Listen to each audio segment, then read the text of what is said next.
nice tailwind, hopefully giving us some fast times. So we'll give a chance here to run through the A final of the women's single. So in lane 1, we have Alize Brienne. This athlete will be competing at the Pan Am Games later in October.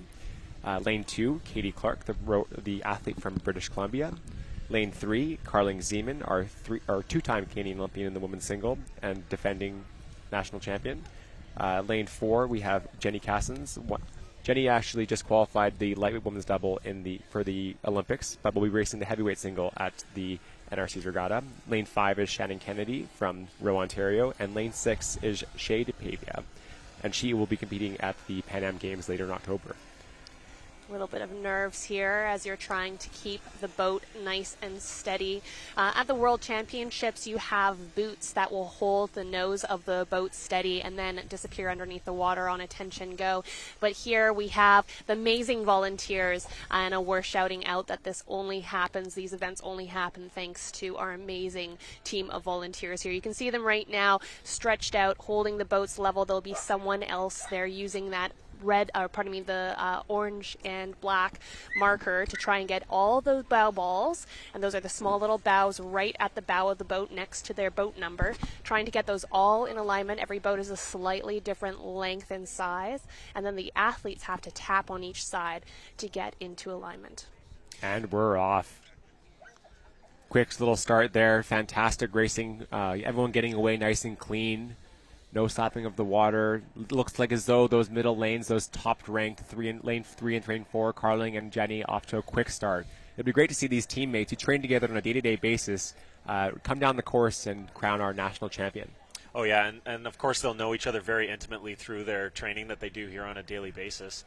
So there's definitely going to be a lot to play for in terms of head games and stuff. But, Andrew, I'm actually curious because obviously most people here know that you're a very accomplished sweeper, but you actually began rowing as a sculler, and you've competed at the national championships a few times as a single sculler, and you've also competed at Women's Henley. So what sort of things go through your head in the opening stages of a single race? Well, a coach once told me you're never going to win off the start, but you can lose. And I think the best analogy I've heard is that a start is kind of like pushing a fridge on ice. You can't run at it.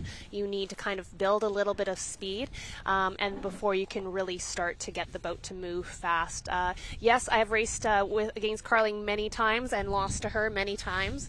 She's a phenomenal athlete and a little bit of a steamboat, so I won't be too worried that she perhaps isn't miles ahead of everyone else, because I know that she's got one heck of an afterburner, so we'll watch for that to go on. Single is an amazing boat because all of your successes are your own, all of your failures are your own. You're really laid bare, and it's a very exciting race to watch as well because you have such influence over the boat. Well, in an 8 where the effort that you're putting in can maybe get a little bit lost in the herd of horses that are all trying to make the boat go fast. In a single, you have immediate feedback whether or not the technical changes you're making are translated to boat speed. Are through the first 500 meters here now into the second 500 meters, and it looks as though our athlete from Rowe, Ontario, Jenny Cassens, has taken a bit of a lead here over the athlete from Rowe, Ontario, Carling Zeeman. These two teammates do work well together. They are in the environment training on a day-to-day basis, so you can see that maybe they know each other. They know that Jenny's got a quick start. She's really taken her advantage there. As a lightweight athlete, she's got that high rate of striking. You'll see that when the screen pans to her later. Yeah, riding here, I believe, well, it was hard to tell with our cameras. Perhaps that looks like it might be a Mary Lou. I believe that's Shay. Okay, pardon me. Hard to tell here. But you can see now that the rate of striking has come down as the athletes are settling into their race pace. In the yellow boat, that will be Carling Zeeman right next to Jenny Cassens. Yeah, Jenny is maintaining her lead here, rowing nice and long, really pushing her bow down the course, keeping up that. You can see that Jenny in the boat there on the far right of the screen has got a bit of a higher stroke rate than the others on the screen. She's using that efficient stroke rate to generate her power and to keep the boat moving along. but it looks as though maybe Carlin's making a bit of a push here, Andrea. Yeah, and I think while we have this master class on the screen in front of us, maybe we can talk a little bit about what it means to row for those aunts and uncles back home. So you can see that they're on a sliding seat. They are compressing to what we call the catch. That's there, where they're putting the blades in the water. You then use your biggest muscles first, pressing with those legs, opening with the body, and then accelerating the handles into what's called the finish. I think that's something that Carling looks like she's doing quite well there. Hard to tell who's ahead with this odd camera angle, but let's pan over here to lane 5, and that will be Shannon Kennedy, who was in the women's quad this year. We have a couple athletes from the women's quad that are racing in the final here.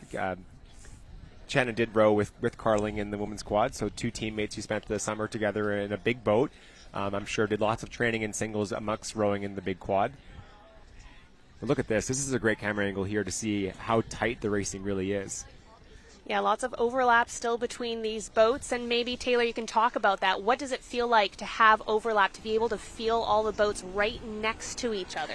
Well, if you haven't expended too much energy and you're feeling good, this is a really good opportunity to play a little bit of head games with your competitors and maybe just put them under a little bit more pressure. But if you're feeling the cruise coming back on you and you're not sure how you've managed your effort over the length of the course, it can be a time of some pretty serious anxiety here.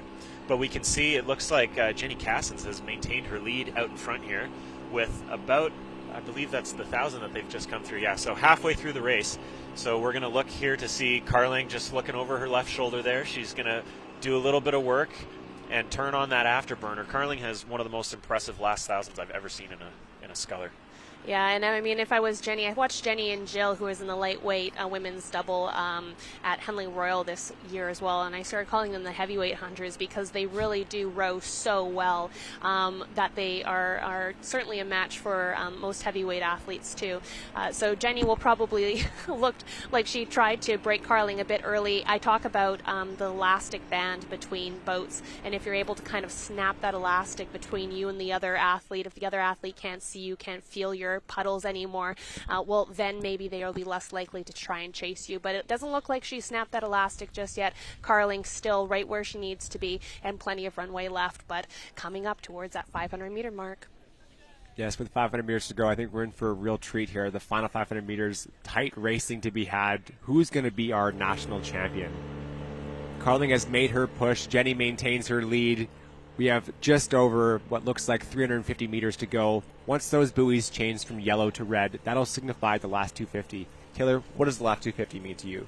Well, I usually have what I like to call a red button moment where you basically go for broke and you throw the kitchen sink at it. So 250 is usually about 25 to 30 strokes to go to the finish line, and when you get to that point of the race, you're just trying to completely wring the cloth out and empty the tank. And there goes Carling. You can see she's picked her rate up. She's making that move. There's that yellow buoy that'll the last 250 signifying the change from yellow to red. They're coming into the last 250 now. It looks like they're almost babble to babble, Andrea. Oh, this is exciting racing. This is certainly national championship level racing. Carling has certainly made a move here. So the question is, can Jenny hold on? There's still medals there, because here comes the bow of Katie Clark from False Creek Rowing Club. She was in the women's double during the World Championships as well. Another fantastic small boat mover.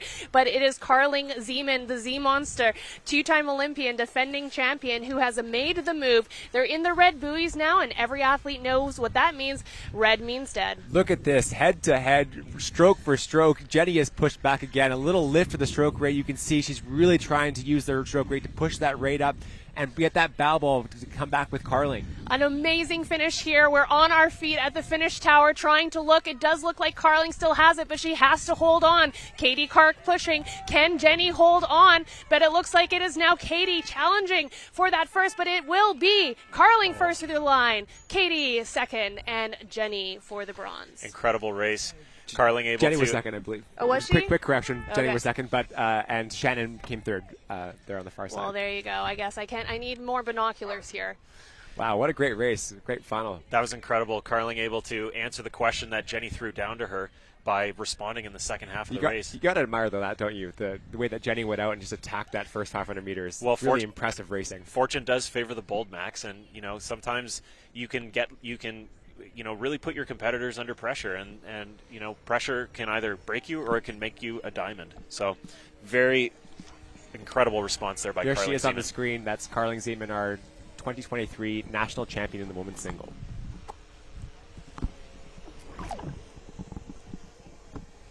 And without further ado, we'll be moving into